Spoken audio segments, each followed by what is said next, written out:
Hello everyone and warmly welcome है आप सभी दोस्तों का आईएफएस की शानदार प्लेटफॉर्म के ऊपर।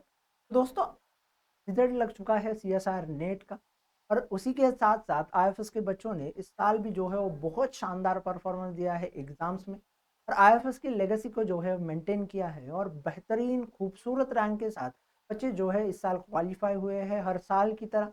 तो ऐसे ही कैंडिडेट से अब जो है हम बातचीत करेंगे, जानेंगे उनकी डेडिकेटेड जर्नी के बारे में और सीएसआर नेट जैसे टफेस्ट एग्जाम्स को क्वालिफाई करने में उनको क्या क्या सैक्रिफाइसेस रहे, इस तरीके से उनका ओवरऑल उनका प्रिपरेशन जर्नी रही। तो हर एक चीज़ के बारे में उनसे ही जानते हैं, उनकी ही कहानी को। तो ऐसे ही एक कैंडिडेट से मिलते हैं और जानते हैं। तो हेलो, Hello, तो थोड़ा अपने बारे में हमें इंट्रोड्यूस कीजिए। myself Priyanka. I'm from Haryana. I have done my BSc in Biotech from Punjab University, and then I did MSc in Biotechnology from Jamia Millia Islamia. And after that, I started learning about CSIR NET exam and DBT, ICMR, etc.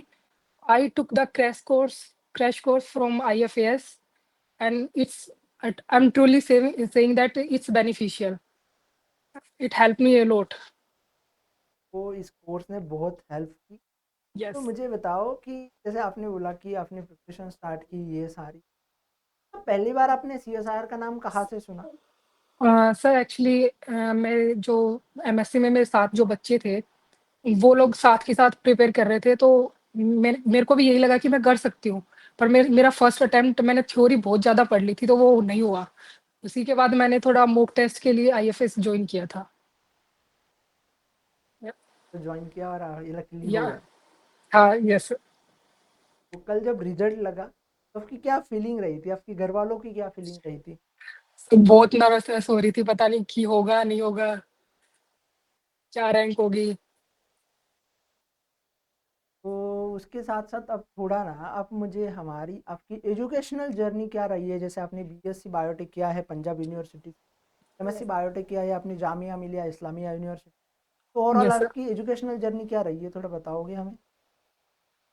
Educational journey में sir, मैं चाहती तो MBBS करना थी, पर due to luck और my hard work didn't pay, so I decided to do BSc, MSc and then PhD. वही middle class वाला कि डॉक्टर लग ही जाएगा नाम के आगे, चाहिए एमबीबीएस से लगे, पीएचडी से लगे। तो इसके लिए फिर मैंने नेट के लिए तैयारी स्टार्ट कर दी थी कि पीएचडी करनी है। फिर आपने स्टार्ट किया पीएचडी करनी, नीट के लिए प्रिपेयर। यस। फिर यस आप मुझे बताओ कि आपकी प्रिपरेशन जर्नी क्या रही थी? ओवरऑल क्या रहा था? आपने किस तरीके से प्रिपरेशन किया इस एग्ज़ाम्स के लिए? सर, अब की बार जो आईएफएस का कोर्स लिया था, उसके अंदर प्रॉपर मेरे को टाइम टेबल था कि सुबह 8 से 12 मेरे को क्लासेस लेनी है।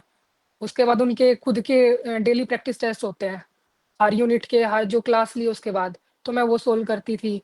उसके बाद वही नॉर्मल खाना-वाना, जिम ये सब करके, उसके बाद पीवाईक्यू थोड़े बहुत सोल्व कर लो। पूरे आईएफएस के जो ऐप है उसके ऊपर सारे क्वेश्चन्स होते हैं, पीवाईक्यू वगैरह सब, तो मैं वो सोल्व करती थी, तो उससे बहुत हेल्प हुई है मेरी। बहुत आपको, तो जी। आपने कितने यूनिट्स के लिए टारगेट किया था इस बार? तो मैंने 12 के लिए ही टारगेट किया था और मैंने 12 ही कंप्लीट करी। 12 यूनिट के लिए आप, मतलब आप 12 यूनिट्स के साथ जाना चाहती थी और 12 के यस सर। 12 यूनिट को आपने कवर कर लिया। Yes sir. तो अब जब इन 12 यूनिट्स की बात करते हैं तो अब जैसे आपका बायोटेक से है, तो cell yes. Biology, molecular biology, applied biotechnology, applied biology, techniques वाले सब्जेक्ट्स आपके थोड़े यस। मतलब आपके सिलेबस के साथ ओवरलैप करते हैं। But yes plant sir. Physiology, animal physiology, उसी के साथ साथ डाइवर्सिटी, इकोलॉजी, इवोल्यूशन से ये यूनिट हमारे साथ इतना ओवरलैप नहीं करते। तो उसके लिए आपकी क्या प्रिपरेशन स्ट्रैटेजी रही थी? सर, मैंने इकोलॉजी और इनके लिए क्लासेस, मैंने प्रॉपर क्लास देखी है। उसके बाद मैंने जैसे ही क्वेश्चन सोल्व किए, मेरे को समझ आ गया था। तो ऐसा कोई ये नहीं था कि 2-3 बार मेरे को क्लासेस को देखना पड़ेगा। एक बार देखो, नोट्स बनाओ, उसके बाद क्वेश्चंस करो, वो समझ आ जाती है आसानी से। हर क्लास देखो, रिवीजन करो, थोड़ा क्वेश्चंस को सॉल्व य करो, समझ में। यस। फिर आपने इन डिफरेंट 12 यूनिट्स के लिए, जैसे लाइक बायोकेमिस्ट्री के लिए, सेल के लिए, मॉलिक्यूलर के लिए, किस तरीके से प्रिपरेशंस किया? क्योंकि हर यूनिट अलग है, हर यूनिट का डिमांड अलग है, पर्सपेक्टिव अलग है। तो अब थोड़ा यस। बताओगे इलॉबरेट करके हमें? ये सबका अलग-अलग प्रोस्पेक्टस है, पर मैं जो हार्ड यूनिट्स होती हैं, उनको पहले करती हूँ। तो मैंने बायोकेमिस्ट्री से स्टार्ट किया था, उसके बाद मैं थोड़ा ईज़ी यूनिट की तरफ चलती हूँ। तो ऐसे मिक्स मिक्स एंड मैच करके आप अगर करोगे तो बहुत आसानी से तैयारी हो जाती है। सब करके आप करोगे तो आपको। यस। तो फिर क्या मोटिवेशन रहा था इस एग्जाम्स के लिए प्रिपरेशन करने का इतना डेडिकेटेडली? मोटिवेशन तो अपने आप मिल जाती है जब आप अगर आपका जो आपको आपकी मंजिल है वो इतनी अच्छी हो तो अपने आप सेल्फ मोटिवेट होना पड़ता है। यस। तो यस सर। तो फिर मुझे ये बताओ कि सबसे आपको इजीएस्ट यूनिट कौन सी लगती है इन 12 यूनिट्स? समय को सेल बायो अच्छी लगती है। सेल बायोलॉजी अच्छी। Yes sir. And molecular bio. तो इसके बिहाइंड कुछ रीजंस है, मतलब मैं जितने भी बच्चों से डिस्कशन कर रहा हूँ उन सबका कहना है कि सर या तो वो सेल बायोलॉजी बताते हैं या फिर जेनेटिक्स बताते हैं। तो cell yes biology molecular biology आपने बोली, इसके बिहाइंड कुछ रीजन है, क्यों इंटरेस्टिंग लगता है वो आपको? तो सर एक तो हम बीएससी में सेम चीज पढ़ते हैं, फिर एमएससी में उसको एलाबोरेटेड उस वे में पढ़ते हैं। एंड सेकेंडली जो हमारे एचओडी सर थे वो बहुत अच्छे से पढ़ाते थे सेल बायो, तो वो तब से ही याद है, तो उसके लिए इतना मतलब एफर्ट डालने की नीड नहीं पड़ी, इसलिए मेरे को आसान लगता है दोनों। आईएफएस में आपको ये यूनिट कौन से किसने पढ़ाई थी? सर एक्चुअली सर का नाम याद नहीं है अभी फिलहाल मेरे को, पर जो आईएफएस ने पढ़ाई था ना वो बहुत अच्छे से पढ़ाया था मोलिकुलर बायो भी। यस। या फिर और अब केसी सर ने बायोकेम इतना अच्छा पढ़ाया था कि अगर आप चाहोगे तो भी गलत नहीं हो सकता उसमें से तो। केसी सर बायोकेमिस्ट्री ऐसे पढ़ाते हैं बच्चों को, यस। एक बार उनसे बायोकेमिस्ट्री पढ़ने के बाद हम खुद चाहे बायोकेमिस्ट्री को भूलना तो भी नहीं भूल सकते। Definitely sir. वो है उनकी, वो तो बेहतरीन बेस्ट फीचर है केसी सर का। मोलिकुलर बायो शायद प्रांशु सर ने पढ़ाई थी।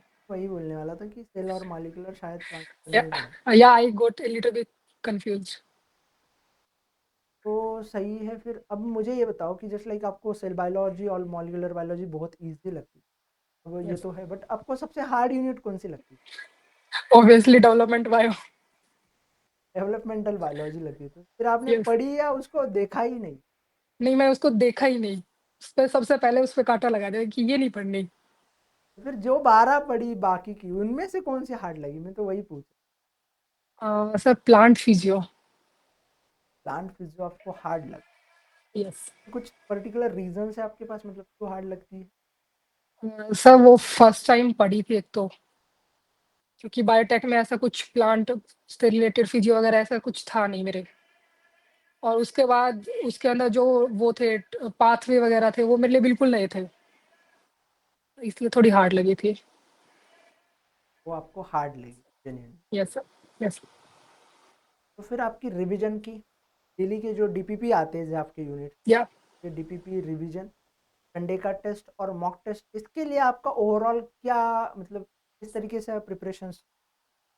सर जैसे सुबह क्लास ली उसके बाद डीपीपी साथ ही कर देती थी, उसके बाद जब एक वीक हो जाता संडे को हर रोज टेस्ट होता था, तो वो टेस्ट दे दो। उसके बाद स्टार्टिंग से जो हमें हमें हमेशा सिखाया जाता है कि पिछला वाला बैकलॉग क्लियर करते चलो, पढ़ते चलो साथ साथ, वही सेम मैंने किया कि पिछले वाले नोट्स पढ़ते चलो और क्वेश्चंस प्रैक्टिस करते जाओ, तो उससे उससे सही हो गया था। वो है। हाँ जी। फिर लास्ट के 1 मंथ क्या आपकी प्रॉपर ओरिजिनल स्ट्रैटेजी रही है? आपने किस तरीके से, अब सिलेबस तो कवर हो गया होगा, आपने डीपीपी लगाई होगी, क्वेश्चंस प्रैक्टिस की होगी, और यस। जैसे जैसे एग्जाम नज़दीक आ जाता है तो प्रेशर बढ़ता चला जाता है, तो फिर क्या रही थी आपकी? सर मैंने पीवाईक्यू सोल्व किए थे सारे, पहले नोट्स पढ़ दिए सारे, उसके बाद पीवाईक्यू 20 ईयर्स के किए थे मैंने, और मॉक टेस्ट में साथ ही साथ दे ही रही थी। तो इस मतलब अगर आप पीवाईक्यू कर रहे हो तो आपकी बहुत हेल्प होगी उससे, क्वेश्चंस बहुत जरूरी है करने, तो उससे पैटर्न भी समझ में आता है कि क्या पूछना चाहते हैं और आगे क्या पूछेंगे। हाँ पूछ जी। आप जाना चाहिए। Yes sir. और अब एक एक क्वेश्चन अगर आप कर रहे हो तो उसमें आपके 2 या 3 टॉपिक आराम से क्लियर हो जाते हैं, तो इसलिए मुझे क्वेश्चन ये बताओ। Practice must. अच्छा अच्छा, हाँ, तो बहुत जरूरी। यस। तो एग्जाम हॉल का एक्सपीरियंस थोड़ा हमारे साथ शेयर। सर मेरे को मतलब मैं अडेप्ट हो चुकी हूँ एग्जाम्स वगैरह के लिए, क्योंकि मैं और भी एग्जाम्स दे रही हूँ साथ के साथ, तो मेरे को इतना कुछ प्रेशर फील नहीं हुआ था एग्जाम हॉल में, नॉर्मल था मेरे लिए। बहुत सही बताया आपने ये सारी चीज़। Yes sir. के साथ साथ आप क्या बताना चाहोगी जो नए एस्पिरेंट्स आपके क्लासमेट्स लोग होंगे, उसी के साथ साथ कोई आपके जूनियर होंगे, शायद इस एग्जाम में कोई आपका सीनियर्स भी हो, उन सारे लोगों को यस सर। आप क्या बताना? पेशेंस प्रैक्टिस करो, कंसिस्टेंसी रखो, हार्ड वर्क करो, थोड़ा चिल भी रहो। उसके साथ ये नहीं है बस किताबों में घुसे रहो, साथ साथ फिजिकल एक्टिविटी भी, जिम, कोई जिम करता है, कोई रनिंग करता है, कुछ भी पर करो साथ के साथ। ज्यादा तो डिप्रेस होने की जरूरत नहीं है। आपसे एक और लास्ट सवाल पूछता हूँ, आपका यस सर। डेली रूटीन क्या रहता? क्या सर? डेली रूटीन क्या था? मेरा रूटीन सर, मैं 7 बजे उठती थी, उसके बाद 8 से 12 क्लासेज होती थी, उसके बाद डायरेक्ट ब्रेकफास्ट और डीपीपी कर लेती थी, उसके बाद मैं जिम जाती थी। कुछ लोग कहेंगे दोपहर में जिम, पर मैं दोपहर में ही जाती थी। उसके बाद आगे थोड़ा आराम किया, फिर मैं थोड़े क्वेश्चन प्रैक्टिस करती थी, normal random questions and mock test from I F A S F. Yes sir. चलो, तो आपको big congratulations once again from the me and thank you पूरे सर। आईएफएस फैमिली की तरफ से। ओके। के साथ साथ thank you so much for sharing your journey, your knowledge और एक्सपीरियंस। ये पूरा यकीन है कि जो भी नए एस्पिरेंट्स इस एग्जाम्स के लिए प्रिपेयर करेंगे तो उनको जो है वो पक्का हेल्प होगा, प्रॉपरली हेल्प होगा आपसे। Thank you so much once again. आपको बहुत बहुत थैंक यू। शुभकामनाएं। Thank you sir.